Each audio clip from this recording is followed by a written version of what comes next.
If this is successful, this will be the first time that anybody has introduced a restoration project into a marine protected area in Europe. These days, consumers demand that their brands do the right thing. I also like the idea that we are actually being pioneers. This is the Dornoch Firth. It's protected for many different reasons, but it doesn't have oysters here, and we want to put oysters back in this system. We have a couple of centuries, if not thousands of years of intervention that have been negative in the marine environment. This is intervention in a very positive way. We all know that oysters and whiskey go together very well. Perfect combination. This distillery is like a place of pilgrimage to many fans of the whiskey. But if they come here and they see what we're doing with our environmental enhancement, that will make them think that Glenmorangie is really doing the right thing. There are not enough oysters in the whole of the aquaculture industry to supply the 4 million that we need for this project. Okay, here we have the native flat oyster. There's not many of them left.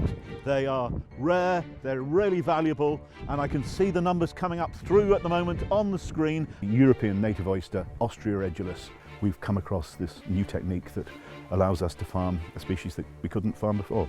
The great thing about oysters is that they are positive ecosystems providers, bringing the environment back to the condition that it should be. This is natural environment, this is natural things, and there always will be something waiting around the corner to bite you on the bottom and say, ha, you didn't think of this one.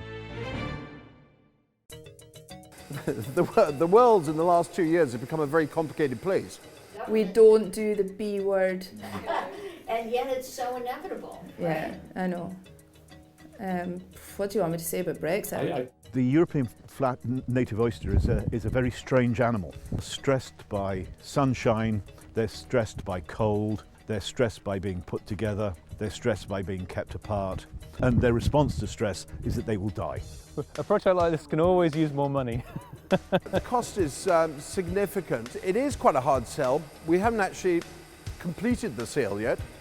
I just wondered how you felt about this project, how it's viewed in the local community and in your constituency. It's a really, really good project. I think it's got a lot of benefits, both environmentally and socio-economic.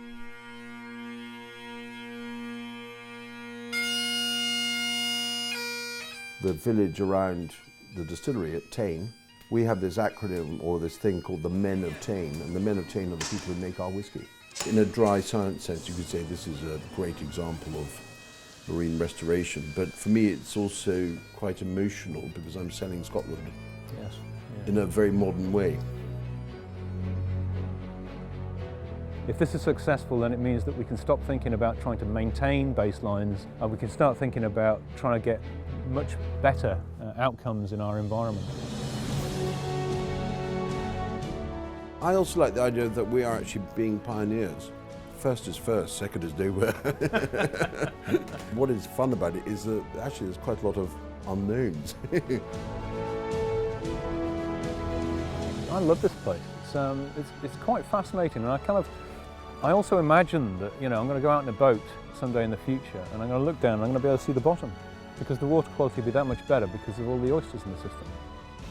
Hopefully in 5-10 years, people look back and say, that Deep gang, they did something good. Exciting times, right? Exciting times. We've just got to, I feel we're just on the cusp of something great. We've just got to get it going.